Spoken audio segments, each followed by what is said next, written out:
What's going on, guys? Cody Marchand from HindZeke.com, and this video is to go over my favorite plays at the wide receiver position on Draftkings for Week 2. I do want to preface this by saying it is my favorite plays at the wide receiver position, not the best values. Before we hop into it, please do me a favor, like the video and subscribe to the channel. I've been trying to put out a ton of content for you guys. I'm trying to get back into the swing of things. The NFL season's back. That means I'm back. That means we're going to be putting out a video almost every single day, sometimes 2 or 3 per day. We're going to be having live streams at 11 a.m. as long as all the videos hit 10 likes. If you don't like this video, at least go to the first look and like that video, or just come to the live stream and say what's up on Sunday.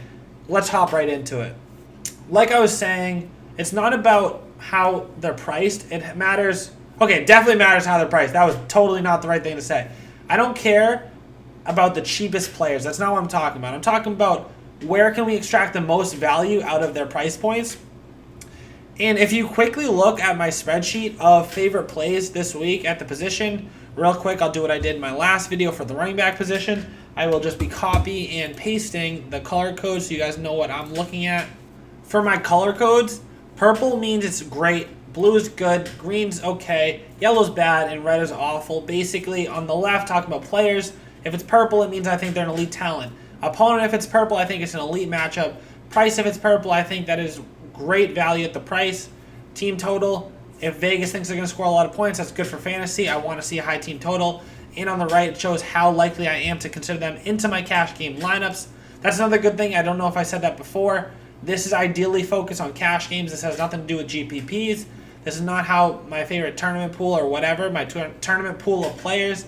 This is all cash game stuff. So, as you can see, my highest owned players most likely this week are going to be some combination of, obviously I'm not going to get them all in my lineup, but I did see a lineup today that I can fit 2 of them in.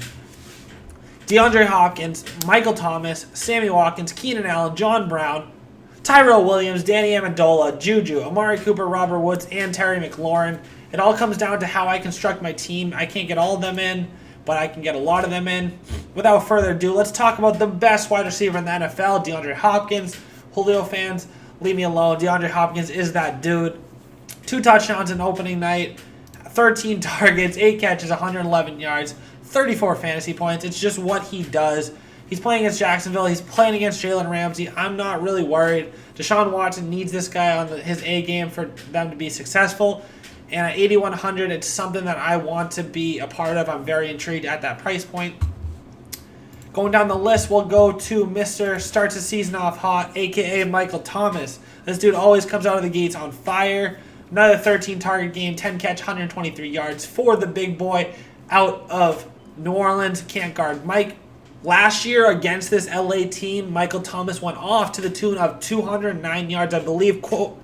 Actually, if I'm wrong, go down in the comment section and say, hey, Cody, you're dumb. It was actually 211 yards, or whatever it is. Let me know in the comment section below. Michael Thomas torched this team the last time they played. It's going to be a back-and-forth heavyweight against 2 of the teams. First of all, when I say last time they played, I'm not talking about the playoffs. I'm talking about during the regular season last year. My bad, I forgot that they played in the playoffs. But there's still some bad blood between these 2 teams. Michael Thomas is the go-to guy for Drew Brees. He's going to get his catches. He's going to get his targets. At 8,000, I do like paying up at receiver this week. Keenan Allen, 7,600. All he does is go over 100 yards and catch a lot of passes. Without Melvin Gordon, without a great offensive line, I do expect Keenan Allen to get more work in the short to intermediate part of the field for Phillip Rivers. It is encouraging to see 15 4-point yards per catch for Keenan Allen in week 1. That's not exactly his MO, but we will take it. He is a beast. He is definitely a high-end wide receiver 1 every single week. 7,600 is definitely a pill I can swallow for a price point.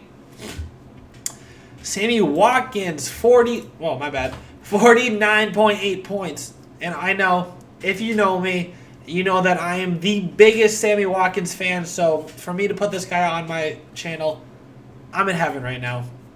198 yards, 11 targets, 9 catches, 3 touchdowns, and now Tyreek Hill is out, and this is your wide receiver 1.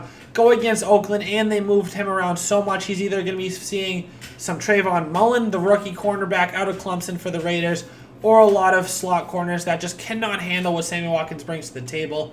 at 7,200. It is what it is. They priced him up. They needed to. He is such a great player. I understand this price point isn't ideal, but he has a great opportunity to surpass 100 yards. Patrick Mahomes looks like an absolute machine again this season. Sammy Watkins should not disappoint at 7,200, but don't quote me because that's what they do. Sammy Watkins and Amari Coopers of the world, they just live to disappoint us as fantasy players. Let's go over one I'm very, very, very, very, very interested in, and that is John Smokey Brown out of Buffalo Bills. I think John Brown is like what God created to help Josh Allen. He is the ideal player for Josh Allen up there in Buffalo. He led the team in air yards, led the team in snap percentage, led the team in targets, led the team in basically every beneficial statistical category for wide receivers. He was the best at it up in Buffalo for week 1. 5,200, his price definitely went up for a reason. 10 targets, 123 yards on 7 catches and 1 touchdown. This New York Giant defense just got roasted by the Cowboys and Dak Prescott. Josh Allen is kind of a wannabe Dak Prescott, and I don't mean that in any bad way, any good way. I just think that they do a lot of things similar. I think that John Brown does a lot of things similar to what Michael Gallup and Amari Cooper did to this team last week. I think this is an ideal spot at 5,200. What other players do I like? Oh, one off the radar player I do want to talk about is Danny Amendola at 3,900. Yes, last week was sort of an outlier for the fact that the Lions will not have run 80 plays this week at the Chargers. It's a tougher matchup, but it is very important to check and see that he had 13 targets and a touchdown. He came here. They want to use him. This is their guy. 13 targets is nothing to scoff at. 3,900, if you want to get Hopkins, you want to get Michael Thomas, you want to get Alvin Kamara this week, you might have to put a guy like Danny Amendola in your lineup this week, and I don't hate it. Another guy you might have to put in to get up to those guys is T-Mac, Terry McLaurin. One of my favorite rookie prospects this year out of Ohio State. Terry has it all. He actually led this team with 93% of the snaps run from the wide receiver position. So he's going to have opportunity. Case Keenum looked really good. This Dallas defense is, I would say, a lot better than Philadelphia. People want to say that Philadelphia is a very good team on defense, but I also think the same about Dallas. But this kid is just special. He showed that his 4.35 speed could just run past people. He has great instincts. He has great hands. He's going to be a little bit up and down as a rookie in this offense with this quarterback, but at 3,800, you might have to take that risk, and it's a risk that I am willing to take this week.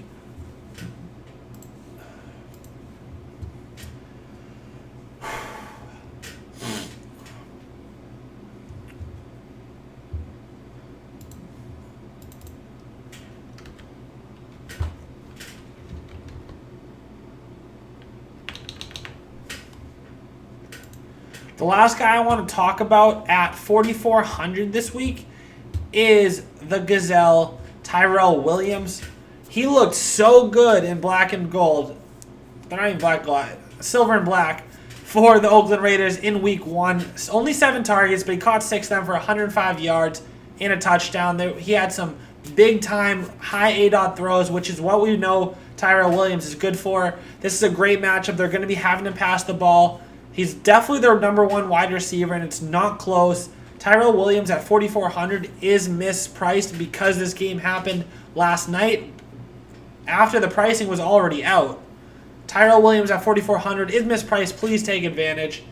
That's all, guys. Just wanted to do a quick video. Wanted to hop in here, tell you my favorite plays at the wide receiver position for week 2 on Draftkings. Like I said, please like the video. Subscribe if you haven't already. And I will see you guys in the next one. Peace.